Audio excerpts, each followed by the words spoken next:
Can I do it? Do you think I can do it? Rosalina asked herself an hour ago before going up on the stage. Rosalina was a contestant in a declamation contest sponsored by the English Club. She was representing the sophomore class. Rosalina knew the odds against her winning were great. The juniors and seniors had fielded contestants who were champion declaimers. For a sophomore in this situation, to win was an impossible dream. To Rosalina, it was like wishing for the moon. Despite the odds, Rosalina practiced and worked hard to achieve perfection in her delivery.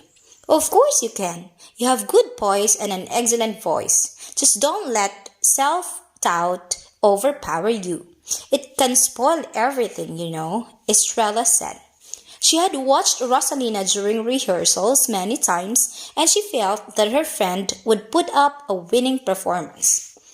Remember, the whole sophomore class is keeping faith with you, Estrella told her. That was it.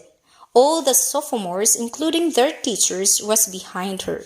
She wasn't alone in this contest. They had faith in her. She wouldn't let them down. She had to win, and she did. She had achieved the impossible.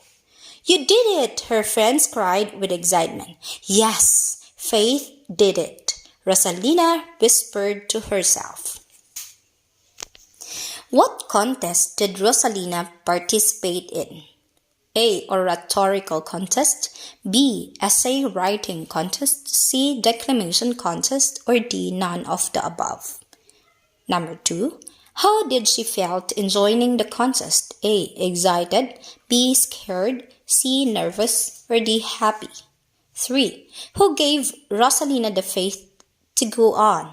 A. Her parents, B. Her friends, C. The whole sophomore class and teachers, or D. Her critics. Number 4. Which statement is not true? A. Rosalina knew that the odds against her winning were great. B. Rosalina felt that she could win the contest. C. Rosalina's teachers and classmates were behind her. Or D. Both A and C. Number 5. What is the message of the selection? A. Winning is believing. B. Believing in fate works. C. Having confidence in what you do. Or D. Winning is a matter of luck.